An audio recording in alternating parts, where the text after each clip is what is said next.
할렐루야. 성경 암송하심으로 새벽 기도회를 시작하겠습니다.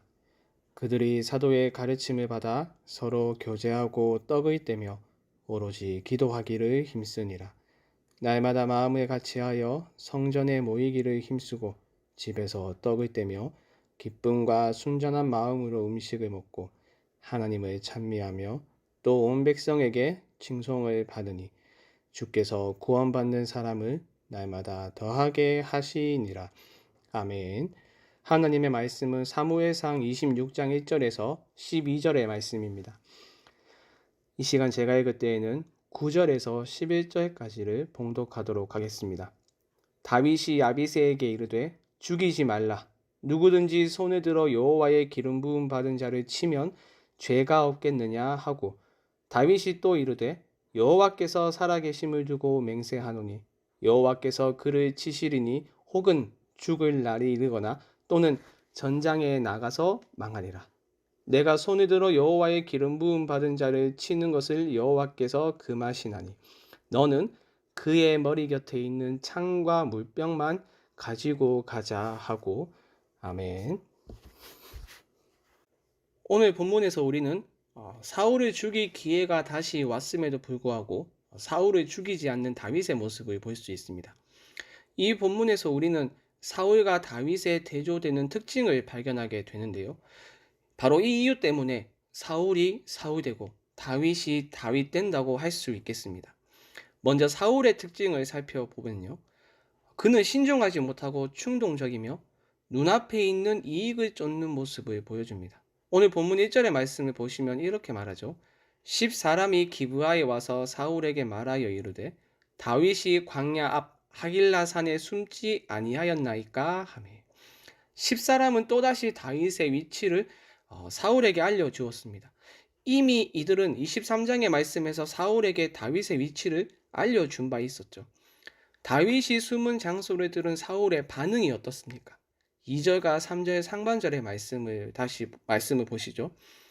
사울이 일어나 10광야에서 다윗을 찾으려고 이스라엘에서 택한 사람 3,000명과 함께 10광야로 내려가서 사울이 광야 앞 하길라 산 길가에 진치니라.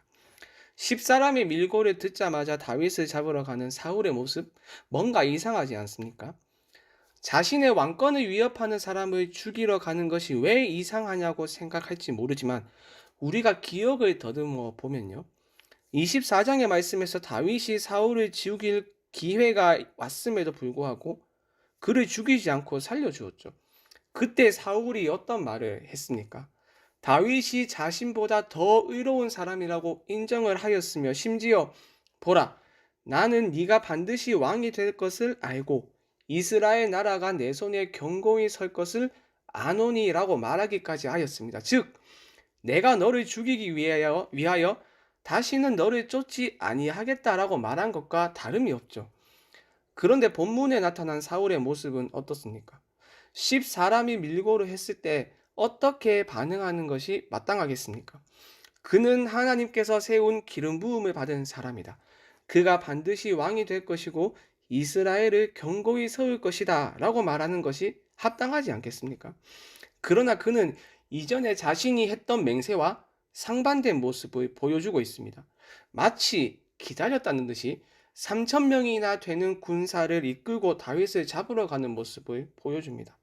어떻습니까? 신중하지 못하고 충동적이며 하나님의 뜻보다 눈앞에 있는 이익을 쫓는 모습을 보여주고 있지 않습니까? 바로 이 이유가 사울을 사울되게 만들었다고 할 수 있으며 사울은 결코 다윗이 될 수 없는 이유라고 할 수 있습니다. 그러나 다윗의 모습은 어떻습니까? 사울과 상반되는 모습을 보여줍니다. 하나님과 하나님의 말씀을 기준으로 삼으며 신중한 모습을 보여주는데요. 이것이 다윗을 다윗되게 만든 이유, 하나님의 마음에 합한 사람이라는 최고의 영예를 얻은 이유라고 할 수 있겠습니다. 사울이 자신을 잡으러 온다는 소식을 들은 다윗은 빠르게 대처했습니다. 정탐꾼을 보내어서 사울의 진영이 어떻게 형성되어 있는지를 정탐했습니다. 그리고 다윗은 야밤에 아비새라는 사람과 함께 사울이 있는 곳으로 갔습니다. 그들이 도착했을 때 사울의 진영은 사울을 죽이기에 딱 좋은 진영이었습니다. 아무것도 보이지 않는 밤에 사울의 진영을 급습한다면 사울은 그야말로 무방비의 상태에 있는 그러한 진영이었습니다.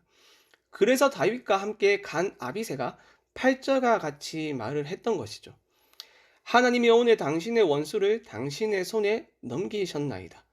그러므로 청하노니 내가 창으로 그를 찔러서 단번에 땅에 꽂게 하소서. 내가 그를 2번 찌를 것이 없으리이다 하니.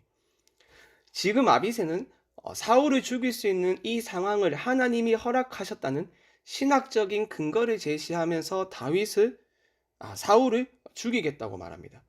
만약 다윗과 사울의 상황이 바뀌었다면 사울은 어떻게 했겠습니까? 그래, 맞다. 하나님이 이 상황을 우리에게 허락하셨다고 맞장구를 치며 다윗을 죽였겠죠. 여러분이라도 그렇게 하지 않겠습니까? 나를 죽이려고 하는 원수가 지금 무방비 상태로 있는데 저 원수를 죽이기만 하면 모든 것이 끝나는데 사람들을 피해서 도망 다니지 않아도 되고 육체적인 피로와 정신적인 스트레스를 받지 않을 절호의 기회인데 당연히 죽이라고 말하지 않겠습니까? 그러나 다윗은 달랐습니다. 다윗은 아비새의 제안을 거절하며 우리가 읽었던 9절에서 11절의 말씀을 합니다. 죽이지 말라.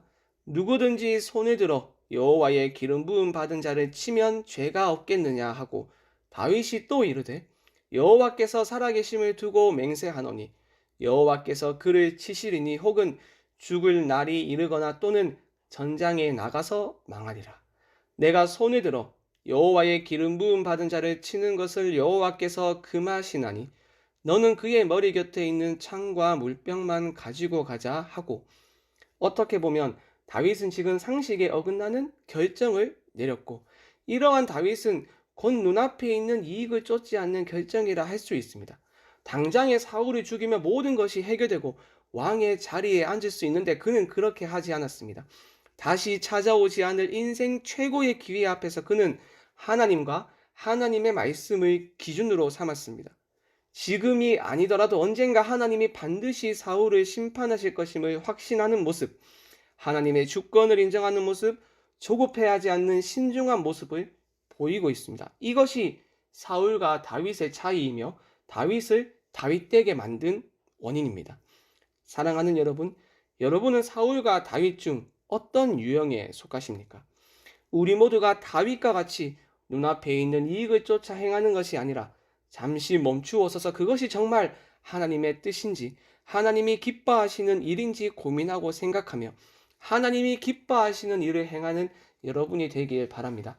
모든 것이 하나님의 주권 아래에 있음을 확신하시기를 바랍니다. 눈앞의 이익이 아닌 하나님의 뜻을 쫓았을 때 설령 우리에게 어려움이 있고 불이익이 있다 하더라도 하나님이 모든 것들을 선히 인도하시고 또 선한 것으로 갚아주실 줄 확신하시기를 바랍니다. 그리하여 오늘도 하나님이 허락하신 이 하루를 우리가 살아갈 때에 하나님의 뜻이 여러분의 기준이 되어 그 뜻을 쫓아 살아가는 여러분이 되길 바랍니다. 우리 함께 말씀 생각하며 합심으로 기도하겠습니다. 눈앞에 있는 사사로운 이익을 쫓아 행하는 것이 아니라 하나님의 뜻을 기준으로 삼아 그 뜻을 쫓아 살아갈 수 있도록 은혜를 내려 주시옵소서. 토요일은 예배를 위하여 기도하는 날입니다. 내일은 복된 주일입니다. 하나님의 임재로 가득한 예배, 영과 진리 안에서 전심으로 드려지는 예배가 되게 하여 주시옵소서. 특별히 오후 예배는 순장 헌신 예배로 드려지며 순모임이 재개됩니다. 하나님 순장들에게 은혜를 주셔서 주님의 마음으로 순원들을 사랑하게 하시고 하나님의 말씀이 기준이 된 순모임이 될 수 있도록 은혜를 주시옵소서. 마지막으로 이 포스트 코로나 시대에 우리 교회가 위축되지 않고 기도하며 힘차게 도약하는 성강교회가 될 수 있도록 지혜와 힘, 필요한 모든 것들을 우리에게 더하여 주시옵소서. 이 외에도 개인의 기도 제목을 가지고 자유롭게 기도하시면 되겠습니다. 주님의 이름을 한번 부르고 자유롭게 기도하겠습니다. 주여